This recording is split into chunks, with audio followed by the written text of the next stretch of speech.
Les essentiels du rugby sur les essentiels du bassin chaque week-end avec Pierre Courbin. Bonjour Pierre. Bonjour. Alors ancien arbitre international, éducateur à l'UAGM rugby ici à Gujan-Mestras. Aujourd'hui on va évoquer un sujet sensible, à savoir la vidéo. Parce qu'effectivement, si quelqu'un dans le public filme un match et qu'il y a une occasion litigieuse et qu'il a entre guillemets la preuve que l'arbitre s'est trompé, que se passe-t-il? Est-ce que le club peut avoir un recours? Alors, ce qu'il faut savoir aujourd'hui, c'est que l'utilisation de la vidéo telle qu'on la connaît sur le très haut niveau ne s'applique aujourd'hui que sur le top 14, la Pro D2 et le niveau international.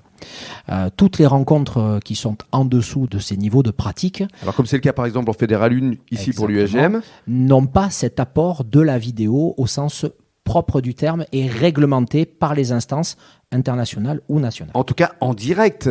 Mais si quelqu'un dans le public a filmé et qu'il a la preuve, encore une fois, que l'action était vraiment litigieuse, est-ce que le club, encore une fois, peut aller voir l'arbitre et est-ce qu'il peut y avoir un match qui peut se rejouer? Alors, d'un point de vue pratique, dans la relation qu'on va pouvoir installer entre la personne qui filme la rencontre et l'arbitre, il n'y aura pas de logique directe de prise en compte.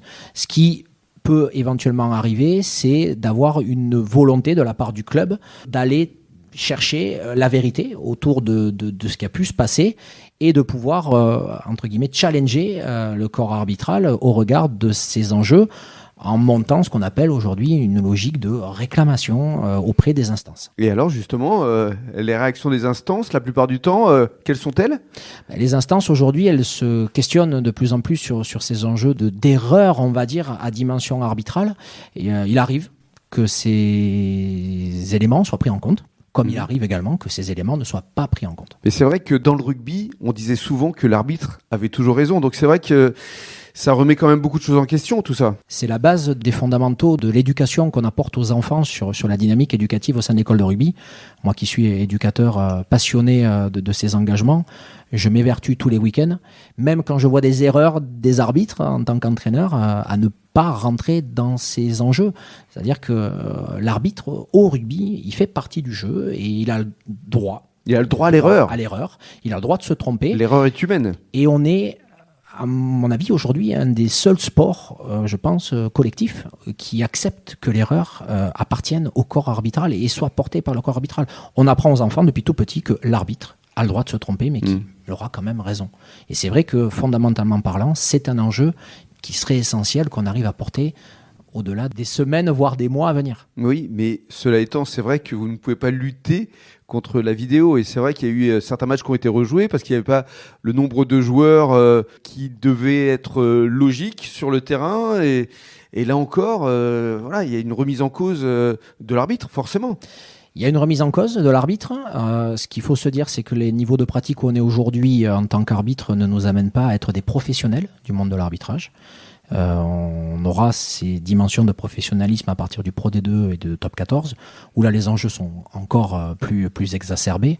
Moi, il me paraîtrait essentiel aujourd'hui qu'on conserve cette dimension d'amateurisme sur ces engagements de l'arbitrage et que on soit toujours dans l'envie de porter ces enjeux et de dire l'erreur d'arbitrage, l'erreur de l'arbitre fait partie du jeu. Oui, il faut rester fair play parce que c'est l'une des grandes valeurs quand même du rugby. Il faut rester fair play et surtout pour analyser aujourd'hui les rencontres en tant qu'arbitre, ancien arbitre, mais toujours coach d'arbitre, mais également entraîneur à dimension sportive. On sait très bien sur une rencontre de 80 minutes qu'une décision peut être commentée, mais que les enjeux du rapport de force, qu'on évoque ensemble depuis quelques semaines maintenant, vont faire que la réalité du terrain, elle est évidente. On sait si on a dominé l'adversaire ou pas. Bien sûr. Et c'est pas sur une décision, aujourd'hui, qu'on peut incriminer l'arbitre en disant c'est lui qui prend la décision qui. Ça arrive, bien évidemment. Mais si on est objectif, on va se rendre compte pendant la rencontre qu'il y a d'autres enjeux qui n'auront pas été portés par l'équipe. Allez, on va rester sur le postulat de base. L'arbitre a toujours raison. Merci Pierre. Au revoir.